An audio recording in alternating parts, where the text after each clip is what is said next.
तो हम first chapter basic maths discuss कर रहे थे। इसमें अभी हम डिस्कस करेंगे क्लास असाइनमेंट नंबर 1। ये जो सॉल्व एग्जाम्पल है ये आप खुद गो थ्रू कर लेना। ये बहुत इंपॉर्टेंट क्वेश्चंस है सॉल्व एग्जाम्पल में भी। So we will just go through them.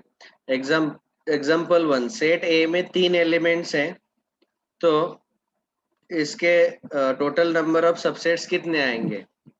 So that we know already कि अगर किसी भी सेट में n एलिमेंट्स है तो उसके नंबर ऑफ सबसेट्स 2n आते हैं। So if a set has n elements then it will have 2n number of subsets। ठीक है, तो वैसे भी यहाँ पे 3 एलिमेंट्स है तो 2 3 8 सबसेट्स आएंगे इसके। तो इसके पावर सेट में टोटली 8 एलिमेंट्स रहेंगे। कौन कौन से आते हैं? तो सबसे पहला सबसेट 5 रहता है, बाद में एक एक एलिमेंट ले लो करली ब्रैकेट में, A B C single element, double element ले लो ए बी बी सी ए सी, और बाद में तीनों एलिमेंट ले लो द सेट इटसेल्फ। इस तरीके से हम पावर सेट और number of subsets find out कर सकते हैं। Next second example, we have to find out n of number of elements in power set of 5 and that is equal to 4, ऐसा हमें कहा गया। तो ये थोड़ा सा सोचने लायक क्वेश्चन है।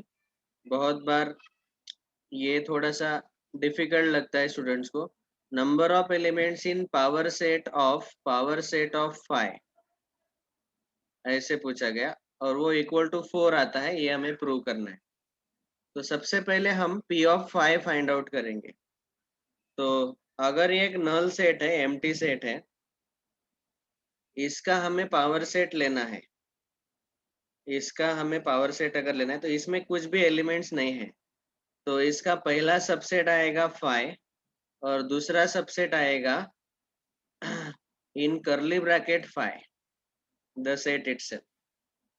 तो ये आएगा ये जो 5 है, मतलब 5 is equal to curly bracket, इसके 2 सबसेट आए।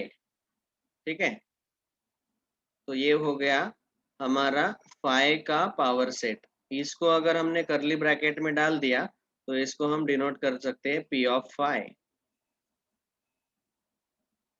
P ऑफ 5 ए रहेगा जिसमें 2 एलिमेंट आएंगे, एक 5 और दूसरा करली ब्रैकेट में 5। और इसका फिर से और एक पावर सेट अगर लेना है P ऑफ 5, तो फिर क्या होगा? तो हर एक बार हमें सबसेट रहता है एम्प्टी सेट। ओके, ये पहला एलिमेंट 5 है, उसको करली ब्रैकेट में डाल दो। ये दूसरा एलिमेंट करली ब्रैकेट में 5 है, तो उसका एक सेट बनाओ। और फिर ये जो पूरा सेट है, पूरा सेट 5 कॉमा इन करली ब्रैकेट 5, इसको हम ऐसा लिख सकते हैं। तो टोटल इसमें कितने एलिमेंट्स आएंगे? 4। अभी बहुत सिंपल है, देखो इस सेट में टोटल 0 एलिमेंट्स थे, तो उसके पावर सेट में 2 2 एलिमेंट्स आएंगे। अभी इस सेट में टोटल 2 एलिमेंट्स है, तो उसके पावर सेट में 2 4 एलिमेंट्स आएंगे। तो इसीलिए इसमें जो नंबर ऑफ एलिमेंट्स है इन P ऑफ 5 में, वो कितने हमें मिले? We have got them is equal to 4। ठीक है, तो थोड़ा सा समझने में डिफिकल्ट है, लेकिन आपको ऐसा पहचानना है कि सबसे पहले हमें लेना है नल सेट, एम्प्टी सेट जिसमें 0 एलिमेंट्स रहते हैं। तो उसके पावर सेट में 2 एलिमेंट्स आएंगे। वो कौन से 2 आते हैं? एक एम्प्टी सेट और एक ये जो 5 है उसको करली ब्रैकेट में डालना पड़ेगा। फिर उसका भी पावर सेट लेंगे तो उसमें 4 एलिमेंट आएंगे, क्योंकि 2 4 एलिमेंट्स ऐसे। तो इसके पावर सेट लेते वक्त एक एम्प्टी सेट आता है और एक सेट इटसेल्फ आता है। ये जो सेट है P ऑफ 5, ये लिख लिया और एक एक एलिमेंट ये लिख लिया, करली ब्रैकेट में 5 और इनसाइड करली ब्रैकेट में करली ब्रैकेट 5। तो ऐसे हमें पावर सेट में 4 एलिमेंट्स मिलते हैं। ओके,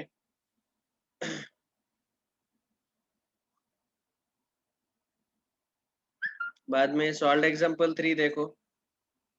हमें ए यूनियन बी निकालने को बोला है। Set A is given, set A कैसा दिया हुआ है, set of all elements X such that X is equal to 2n+1 and n belongs to capital Z, n is an integer. वैसे ही b is a set of all elements x such that x is equal to 2n, so, n belongs to capital Z।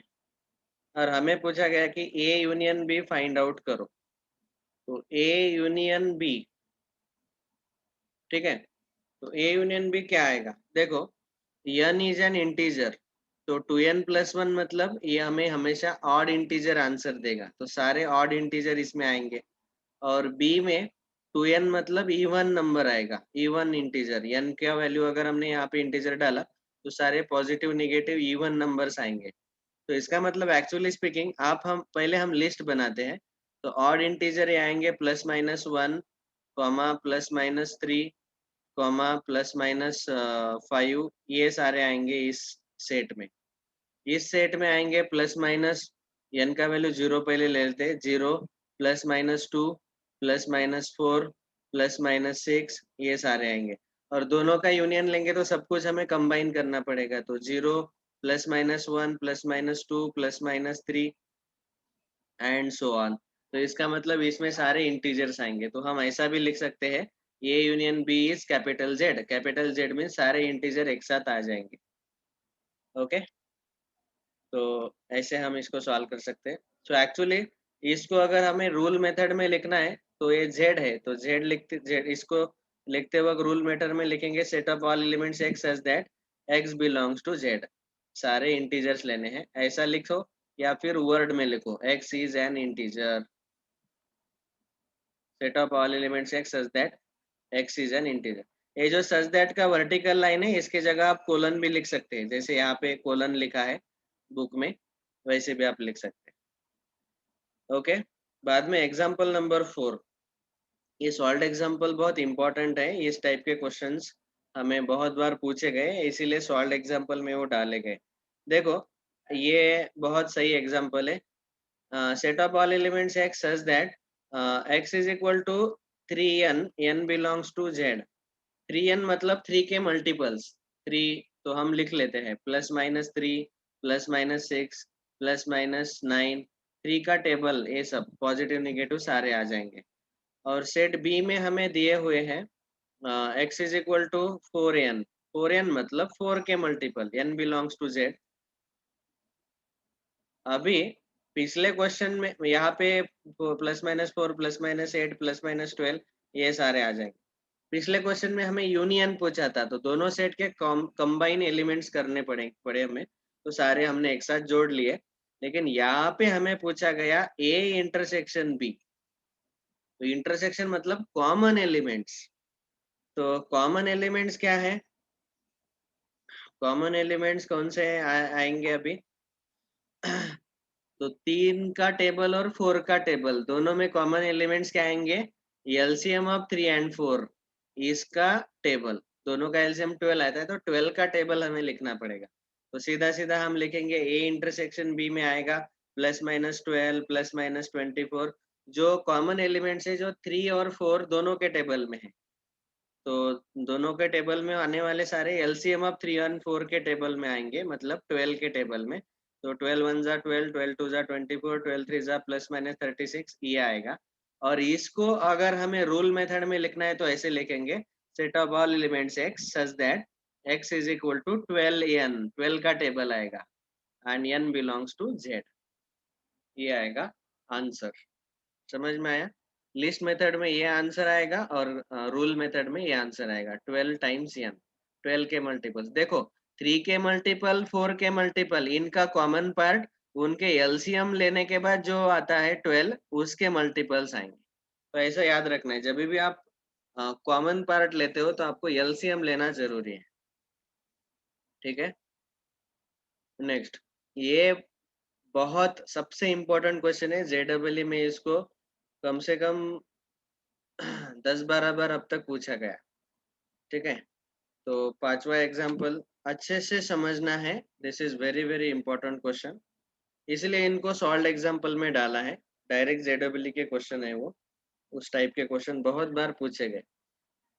अभी ये जो fifth question है इसमें हमें क्या दिया है देखो, A and B are the two sets containing 3 and 6 elements respectively. मतलब हम यहाँ पे अभी सॉल्यूशन लिखते वक्त ऐसा लिखेंगे कि N of A is equal to 3 and N of B is equal to 6। Set A में 3 एलिमेंट्स है, नंबर ऑफ एलिमेंट्स, और सेट बी में 6 एलिमेंट्स है। इतना हो गया। अभी हमें पूछा गया कि what can be minimum elements in A union B and what can be maximum elements in A union B। तो A हमें पूछा गया कि A यूनियन B में नंबर ऑफ एलिमेंट्स मैक्सिमम कितने रहेंगे और A यूनियन B में नंबर ऑफ एलिमेंट्स मिनिमम कितने रहेंगे, ये पूछा गया।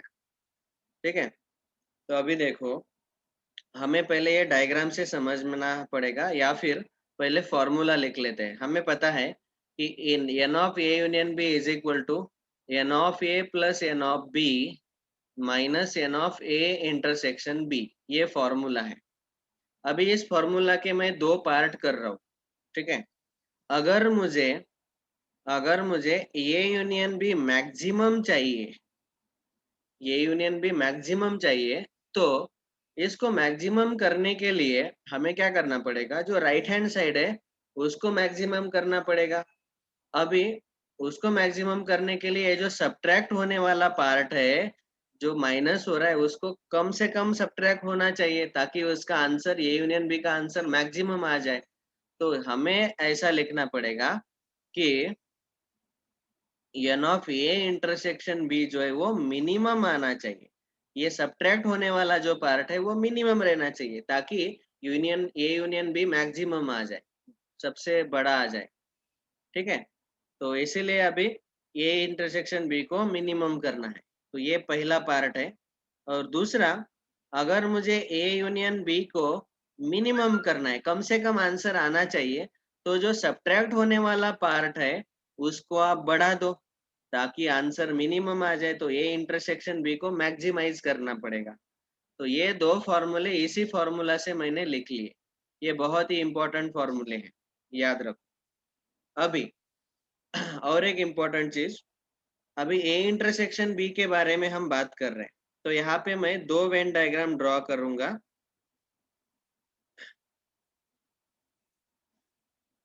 ए इंटरसेक्शन बी कब मैक्सिमम रहता है और ए इंटरसेक्शन बी कब मिनिमम रहता है।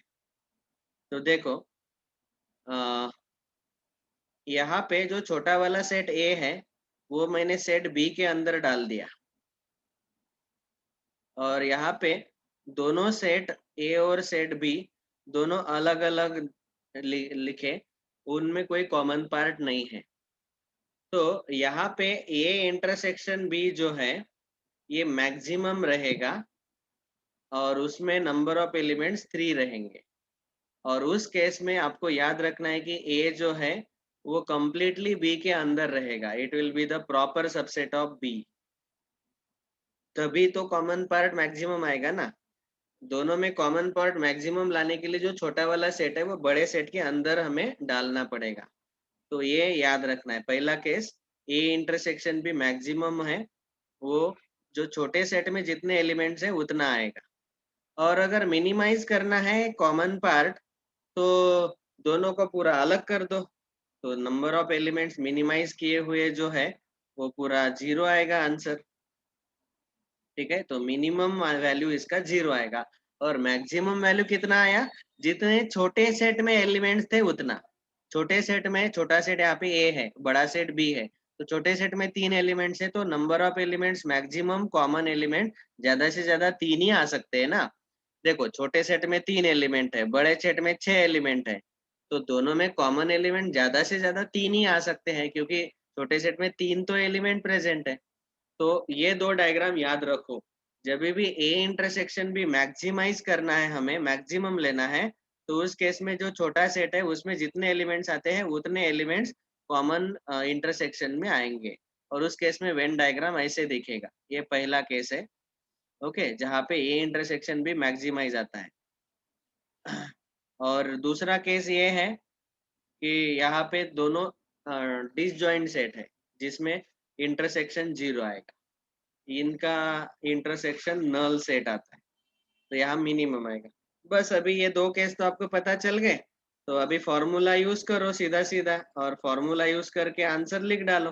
अभी फॉर्मूला से हमें पहला हमें निकालना है ए यूनियन बी मैक्सिमम।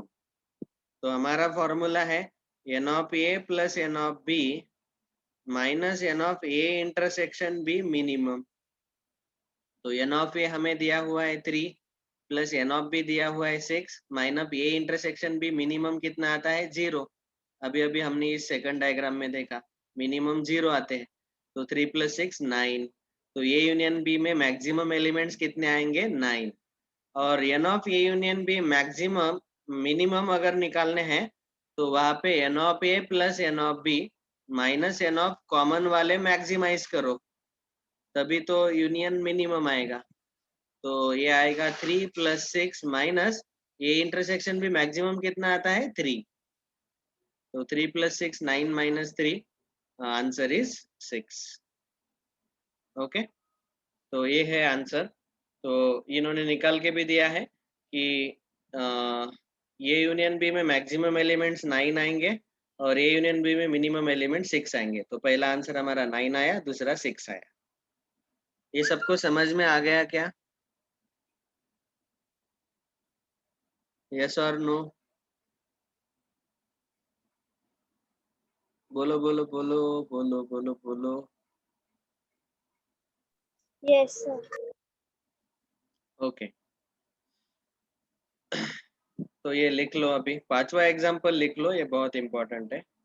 ये फॉर्मूले वैसे ऑलरेडी हमारे बुकलेट में दिया है, तो बुकलेट मैंने ऑलरेडी आपको पीडीएफ सेंड कर दिया। आप याद रख सकते हैं कि ये इंटरसेक्शन भी इस केस में मिनिमम आएगा और यूनियन मैक्सिमम आएगा, और इंटरसेक्शन को मैक्सिमम लिया तो यूनियन का मिनिमम आंसर आएगा। ऐसे इसका स्क्रीनशॉट लेके रखो ताकि आपको ये याद रहेगा दोनों cases.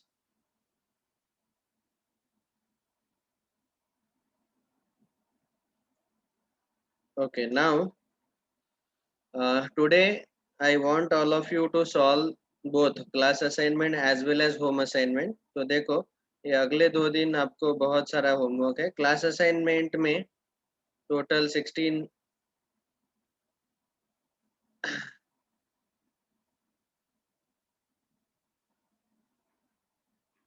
Class plus home assignment के टोटल 37 क्वेश्चन हो गए। होम असाइनमेंट में 37 और क्लास असाइनमेंट में 25। तो ये सारे क्वेश्चन अभी हमें सॉल्व करने हैं।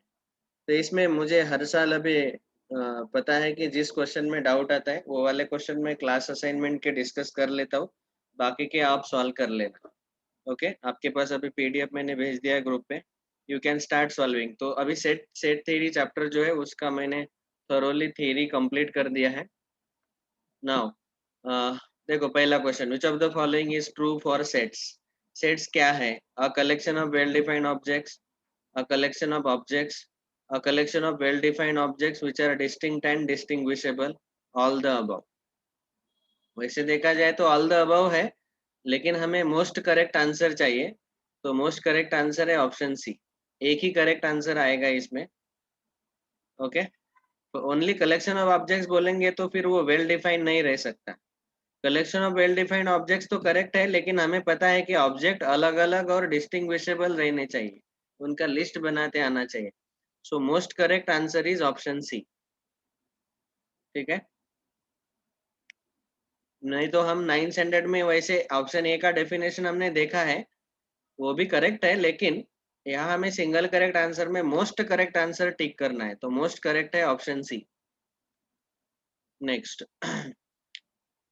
देखो, x is a prime number, x is a natural prime number, और वो 3 और 5 के बीच में है।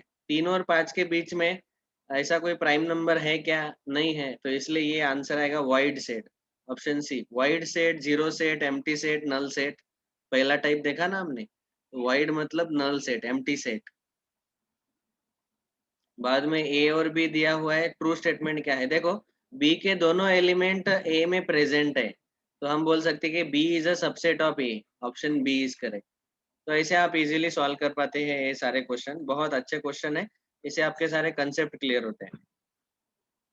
ओके बाकी के क्वेश्चन आप सॉल्व कर लेना। Now I will just discuss wherever people have doubts. तो 7 क्वेश्चन बहुत सारे स्टूडेंट डाउट पूछते हैं, तो वो वाला मैं डिस्कस कर लेता हूँ। Class assignment number 1 question number 7। यहाँ पे सेट ए दिया हुआ है, set of all elements X such that X square equal to 4। तो एक्स स्क्वायर इक्वल टू 4 मतलब एक्स का वैल्यू आएगा प्लस माइनस 2, तो एक आएगा 2, एक आएगा -2। लिस्ट मेथड में हमने लिख लिया। और बी जो है, बी में हमें दिया हुआ है set of all elements X such that X square -5x plus 6 is equal to 0। इस क्वाड्रेटिक इक्वेशन को अगर आप सॉल्व करेंगे, अभी 10th स्टैंडर्ड वाले स्टूडेंट को पता है हम कैसे सॉल्व करते हैं इसको, फॉर्मूला मेथड से या फैक्टराइजेशन से। 6 के ऐसे दो फैक्टर जिनका एडिशन सब्ट्रैक्शन -5 है, -2 -3। इसका एक शॉर्टकट याद रखो कि एक्स स्क्वायर का कोएफिशिएंट अगर 1 है तो सीधे सीधे एक्स के वैल्यूज आएंगे, इनके साइन चेंज कर दो, जो फैक्टर्स आए हैं उनके साइन चेंज कर दो, वही एक्स के वैल्यूज आ जाते हैं। लेकिन एक्स स्क्वायर का कोएफिशिएंट 1 रहना चाहिए, उसी केस में ये साइन चेंज करके एक्स के वैल्यूज आ जाते हैं। तो इस सेट में आपको मिलेंगे 2, 3 ये दो एलिमेंट्स। अभी आप देख सकते हैं हमें क्या पूछा गया, ए यूनियन बी पूछा। तो ए यूनियन बी क्या आता है, ए यूनियन बी, तो 2 आएगा, -2 आएगा और 3 आएगा। 2 -2 3, that is option D is correct. -2 2 3, option D is the correct answer. Okay बाकी के तो इजी है। नेक्स्ट 9th क्वेश्चन बहुत सारे स्टूडेंट डाउट पूछते हैं, 9th वाला। N A is equal to, capital n A is equal to, हमें दिया हुआ है A into n, a into n such that, ये कोलन मतलब such that n is a natural number, n belongs to capital n is a natural number। तो अभी हमें पूछा गया कि n6 और n8 इनका इंटरसेक्शन निकालो। बिल्कुल सिंपल क्वेश्चन है। देखो यहाँ पे मुझे अगर n6 बोला गया तो ये आएगा 6 into N, where n is a natural number. तो 6n मतलब 6 के मल्टीपल, 6 का टेबल। तो 6 का टेबल लिख डालो, 6 1 जा 6, 6 2 जा 12, 18 कॉमा डॉट डॉट डॉट, ऐसे इनफाइनाइट एलिमेंट्स इसमें आएंगे। जब मैं n 9 बोलूंगा तो 9 into N, N is a natural number, तो n के जगह यहाँ n के जगह नेचुरल नंबर डालो, 9 1 जा 9, 9 2 जा 18, तो 9 18 27 एंड सो ऑन। अभी हमें n6 और n9 इनका इंटरसेक्शन पूछा है। अभी अभी हमने सॉल्व एग्जांपल में देखा कि अगर इंटरसेक्शन पूछा जाता है दोनों सेट का, ये 3 का टेबल था और ये 4 का टेबल था, तो दोनों का एलसीएम निकालो और एलसीएम का टेबल हमें लिखना है। दोनों में कॉमन एलिमेंट्स कौन से आते हैं, 3 4 जा 12 और 3 4 जा 12 और 4 3 जा 12। जो एलसीएम है दोनों का, एलसीएम का टेबल दोनों में कॉमन एलिमेंट्स आते हैं। तो वैसे ही यहाँ पे 6 का टेबल और 9 का टेबल, इन दोनों में कॉमन एलिमेंट्स आएंगे, इन दोनों के एलसीएम, 6 और 9 का एलसीएम कितना आता है बोलो? यस क्या आएगा 6 और 9 का एलसीएम? Very good 18। तो 18 आएगा, 18 का टेबल लिख लो, 18 1 जा 18, 18 2 जा 36, 18 3 जा 54 एंड सो ऑन। और इसको अगर रूल मेथड में लिखना है तो उसको हम लिखेंगे 18n such that n belongs to n। और इसको अगर इस नोटेशन में लिखना है तो उसको लिखेंगे n18। ओके n6 मतलब 6 का टेबल, n9 मतलब 9 का टेबल, तो n18 मतलब n18 का टेबल, तो n18 इसका आंसर आएगा। करेक्ट है क्या? अर गलत हो गया, ये 8 लेना है हमें, मैंने 9 लिया। ठीक है ये 8 लेते हैं, 8 का टेबल, आई एम सॉरी। सो 8 का टेबल, 8 1 जा 8, 8 2 जा 16, 8 2 जा 24। अभी इसका इंटरसेक्शन लेना है, तो 6 और 8 का एलसीएम कितना आता है देखो। 6 और 8 का एलसीएम 6,8, दोनों का एलसीएम लिस्ट कॉमन मल्टीपल। आप चाहे तो दोनों का टेबल भी देख सकते हो। 24 आएगा, 6 4 जा 24 एंड 8 3 जा 24। लोएस्ट कॉमन मल्टीपल कितना आता है? 24। तो इसका मतलब हमें 24 का टेबल लिखना पड़ेगा। 24 48 72 ये आएगा। तो 24 टाइम्स n, तो n24 इज अवर आंसर। तो n6 और n8 इन दोनों का कॉमन पार्ट आएगा n24, 24 का मल्टीपल। इंटरसेक्शन लेना है मतलब एलसीएम लेके दोनों का जो आता है उसका टेबल लिखना है। ओके, समझ में आया सबको? 9th वाला क्वेश्चन। यहाँ कोलन के जगह मैंने वर्टिकल लाइन लिखा, सच दैट उसको आप कोलन भी लिख सकते हैं। तो अभी मैंने सफिशिएंटली एक्सप्लेन कर दिया। हाँ, 11th क्वेश्चन बहुत सारे स्टूडेंट डाउट पूछते हैं। 11th,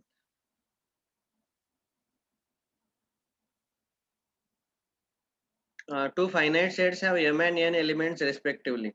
दो फाइनाइट सेट है, उसको समझो हम ए बी लेते हैं। पहला सेट ए है, उसमें m एलिमेंट्स है, और दूसरा सेट बी, उसमें n एलिमेंट्स है।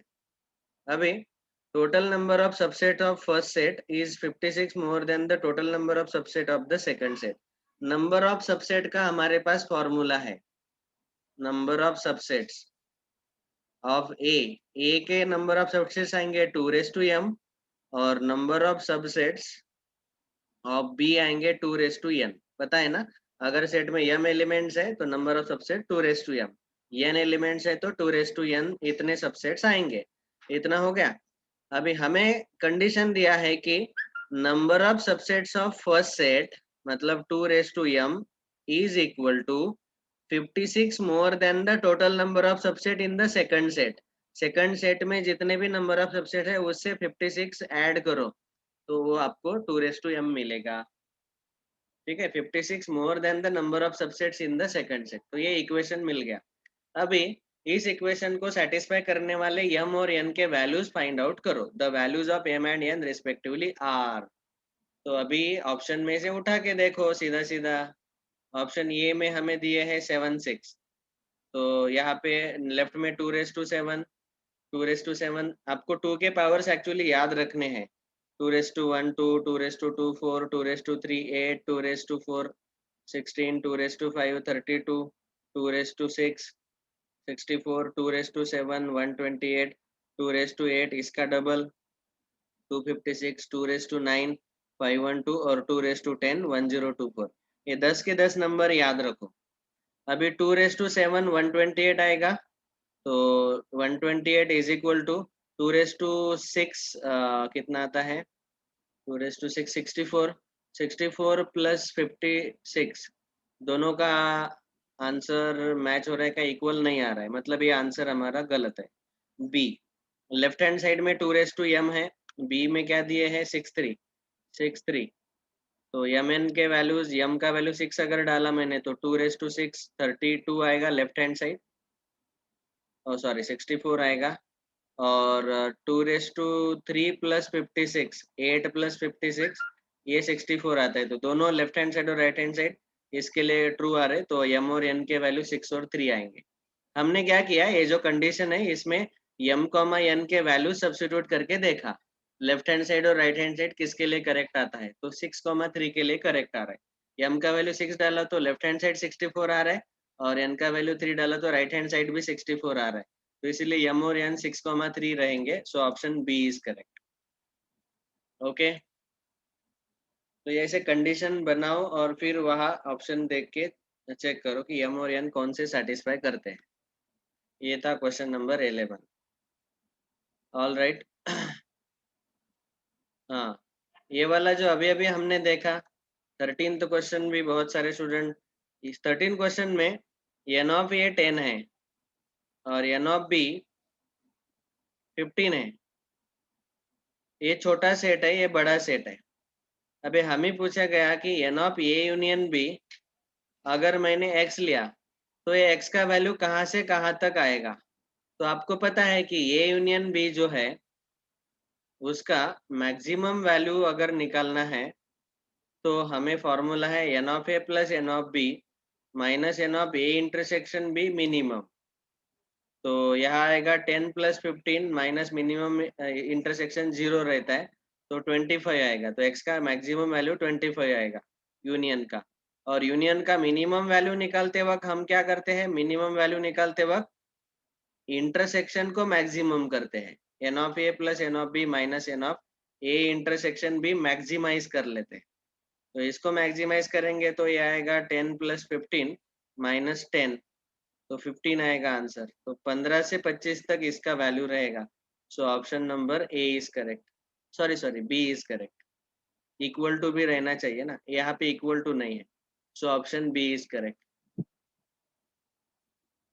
ठीक है, तो ये मैक्सिमम और मिनिमम वैल्यू निकालना आना चाहिए। अभी हमने ऑलरेडी ये अच्छे से डिटेल में डिस्कस किया है सॉल्व एग्जाम्पल 5 में। ठीक है, इसका वेन डायग्राम देख के ही समझ में आता है। आप चाहे तो सीधा एक चीज याद रख सकते हैं कि ए यूनियन बी का मैक्सिमम आंसर जो है वो इन दोनों का सम आता है 3 plus 6 n of A plus N of B आता है। और मिनिमम वैल्यू जो बड़ा वाला सेट है जिसमें जितने एलिमेंट्स है वो आंसर आता है। तो बड़े वाले सेट में 6 एलिमेंट थे तो 6 आया उसका मिनिमम वैल्यू। वैसे यहाँ पे भी देखेंगे आप कि दोनों का सम लिया 10 और 15 तो 25 मैक्सिमम आंसर आया। और जो बड़ा वाला सेट है वो मिनिमम वैल्यू आता है ए यूनियन बी का। ओके, ये शॉर्टकट भी आप याद रख सकते हैं सीधा सीधा। इतना फॉर्मूला में डाल के सॉल्व करने के अलावा अच्छा है डायरेक्ट दोनों का सम ले लो, वो मैक्सिमम वैल्यू आता है। और दोनों में से जो बड़ा नंबर है 10 और 15 में बड़ा नंबर 15 है तो वो मिनिमम वैल्यू आएगा ये यूनियन बी का। ठीक है, ये शॉर्टकट भी याद रख सकते हैं। व्हाइट बोर्ड खत्म हो गया हमारा, व्हाइट बोर्ड ऐड कर देते हैं। बाद में क्लास असाइनमेंट में बहुत सारे स्टूडेंट्स को इस क्वेश्चन में भी डाउट आते हैं। ये वाला क्वेश्चन हम शॉर्टकट सॉल्व कर सकते हैं वेन डायग्राम का यूज करके। तो अभी ध्यान से सुनो, वर्ड प्रॉब्लम जो हमने कल आखिरी आखिरी में सॉल्व किए थे, कल at the end of the class में याद आ रहा होगा आपको कि कैसे हम इजीली सॉल्व कर सकते हैं। अमॉन्ग 1000 फैमिलीज 40% रीड न्यूज़पेपर ए। टोटल 3 टाइप के न्यूज़पेपर है ए बी सी, जो भी होंगे, जो भी नाम आप दे दो, Times of India etcetera. A B C 3 newspaper है, टोटल 1000 फैमिलीज है। उसमें से 40% read newspaper A, 20% read newspaper B, 10% read newspaper C, 5% read both A and B, 3% both B and C, 4% both A and C, and 2% read all three newspaper. Then number of families which read only newspaper A is. तो ये हमें निकालने को बोला है। देखो अभी total families कितने हैं 1000। तो हमें ये रीड न्यूज़पेपर ए रीड करने वाले कितने हैं? एन ऑफ ए 40%। तो 40% 1000 के 40% आएंगे 40 अपॉन 100 इंटू 1000। तो वो कितने आएंगे? 400। N of B read newspaper B read करने वाले 20% है तो 20 अपॉन 100 इंटू 1000। हर बार जब हम ये परसेंटेज को नंबर में कन्वर्ट करेंगे तो मल्टीप्लाई बाय 10 करना पड़ेगा। तो मैं अभी सीधा सीधा लिखता हूँ, एन ऑफ सी कितना आएगा? सी रीड पेपर 10% तो 100 आएंगे। N of A intersection B, A और बी दोनों कॉमन लिखने पढ़ने वाले न्यूज़पेपर 5% है तो 50 आएंगे total families. B intersection C, B और सी पढ़ने वाले 3% है तो 30 फैमिलीज। और N of A intersection C, A और सी कॉमन पढ़ने वाले 4% है तो 40 फैमिलीज। और तीनों पढ़ने वाले A intersection B intersection C 2% है तो 20 फैमिलीज आएंगे। ये सबको समझ में आ गया होगा। परसेंटेज 1000 के परसेंटेज है ना, वो तो 1000 का 40%, 20%, 10%, 5% हमने निकाल लिया। 10 से मल्टीप्लाई करो एक्चुअल आंसर आ जाता है। अभी इसका हम वेन डायग्राम ड्रॉ करेंगे। हमें पूछा गया कि ओनली ए न्यूज़पेपर रीड करने वाले कितने फैमिलीज है। तो अभी देखो यहाँ पे टोटल हमें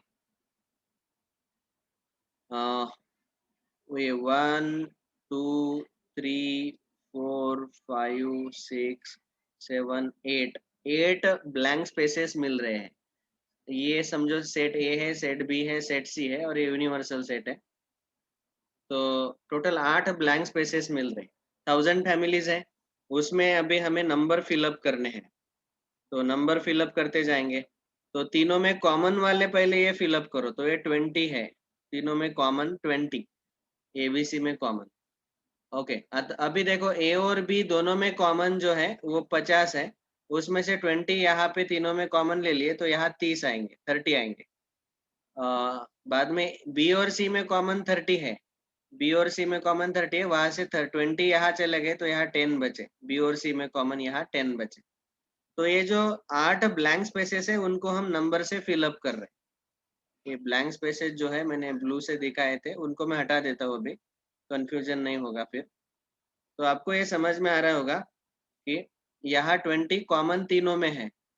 उसमें से ए और बी में कॉमन 50 थे, तो 20 यहाँ चले गए तो 30 यहाँ बचे। बी और सी में कॉमन 30 है तो उसमें से 20 यहाँ चले गए तो यहाँ 10 आ गए। फिर ए और सी में, ये जो सेट सी है, सी में कॉमन, ए और सी में कॉमन है टोटल 40, उसमें से 20 यहाँ बीच में चले गए तो यहाँ 20 आएंगे। अभी टोटल सेट ए में 400 आने चाहिए। तो उसमें से 20 20 30, ये 20, ये आप देख पा रहे यहाँ पे, ये 20 20 और ये 30, ये तीनों जो है वो सेट ए में है पहले से ही। तो कितने हैं वो, 330 प्लस 40 70, 70 पहले से ही है। तो यहाँ सेट ए में कितने आएंगे, 400 है ना टोटल। तो 400 में से 70 माइनस करो तो 330 आएंगे। तो अभी हमारा आंसर आ गया। हमें क्या चाहिए था, ओनली न्यूज़पेपर ये पढ़ने वाले कितने लोग हैं, तो 330 है ये। अभी इसी क्वेश्चन में मैं बहुत सारे क्वेश्चन पूछ सकता हूँ। ओनली सी न्यूज़पेपर पढ़ने वाले कितने आएंगे। तो आपको पता है कि टोटल सी में 100 लोग आते हैं, तो उसमें से ये 20 20 और 10, 50 कम कर दो तो यहाँ 50 आएंगे, ओनली सी वाले 50। ये 30 20 10 ये बी वाले आएंगे, दैट इज 60, और बी वाले टोटल 200 है तो यहाँ 140 बचेंगे। तो देख के समझ में आ रहा है कि सबसे ज्यादा पॉपुलैरिटी न्यूज़पेपर ए का है ना। 330 लोग खाली न्यूज़पेपर ए ही पढ़ते हैं। तो ऐसे आपको इजीली आंसर मिल जाएगा। समझो मैंने आपको पूछा कि ए और बी दोनों न्यूज़पेपर पढ़ने वालों का काउंट बताओ, तो वो है 30। ओनली 2 न्यूज़पेपर, ए और बी, ओनली 2 न्यूज़पेपर ए और सी, ये 20। तीनों न्यूज़पेपर पढ़ने वाले तो हमें पहले से ही दिया हुआ है 20। तो ऐसे आप इजीली वेन डायग्राम का यूज करके ये वाले क्वेश्चन सॉल्व कर सकते हैं, वर्ड प्रॉब्लम। ये महाराष्ट्र बोर्ड के एग्जाम में सेट थ्योरी जो 11th स्टैंडर्ड का एग्जाम होता है उसमें 4 मार्क का क्वेश्चन है ये। लेकिन जब हम इसको डायग्राम से सॉल्व करते हैं तो सीधा सीधा ऐसे शॉर्टकट से सॉल्व हो जाता है। 2 मिनट में आंसर आ जाता है, ज़्यादा से ज़्यादा 2 मिनट, मिनिमम 1 मिनट, अगर आपने ज़्यादा से ज़्यादा प्रैक्टिस किया है इसका। Okay, so now with this I stop here today. मैंने सफिशिएंट क्वेश्चन डिस्कस कर लिए अभी। Now you can solve class assignment and home assignment 1, और जो भी डाउट्स है वो हम कल डिस्कस करेंगे। Thank you all very much. Please keep on telling all your friends that sir has started 11th standard classes very nicely.